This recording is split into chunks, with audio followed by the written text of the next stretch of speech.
কোমল পানীয়র খালি ক্যান কেটে বিশেষ আকৃতি দিচ্ছে শিশুরা, আর তাঁবুর সাথে তা টাঙিয়ে সাজানো হচ্ছে পুরো এলাকা। গাজার শরণার্থী শিবিরে এভাবেই চলছে পবিত্র মাস রমজানকে স্বাগত জানানোর প্রস্তুতি।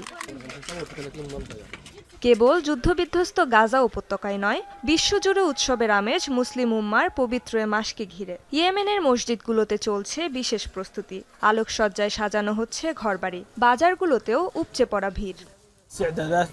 ইয়েমেনিরা সাধারণত রমজানের প্রস্তুতি নিয়ে খুবই উৎসাহী থাকে। খাদ্য সামগ্রী কেনা থেকে শুরু করে গৃহসজ্জা সবকিছু বেশ আনন্দের সাথে করে। মধ্যপ্রাচ্যের আরেক দেশ তুরস্কেও জোরে সোরে চলছে রহমতের মাসকে বরণ করে নেয়ার আয়োজন। মসজিদে মসজিদে চলছে পরিচ্ছন্নতা কার্যক্রম, মুসল্লিদের সুবিধায় নেওয়া হচ্ছে নানান ব্যবস্থা। আরেক মুসলিম দেশ ইন্দোনেশিয়ায়ও চলছে পবিত্র রমজানের প্রস্তুতি।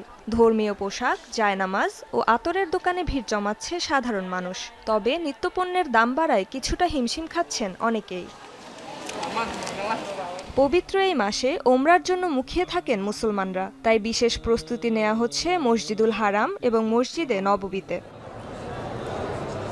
এছাড়া পাকিস্তান, আফগানিস্তান, বাংলাদেশ সহ বিশ্বের সব মুসলিম দেশেই মাহে রমজানকে ঘিরে চলছে নানা আয়োজন।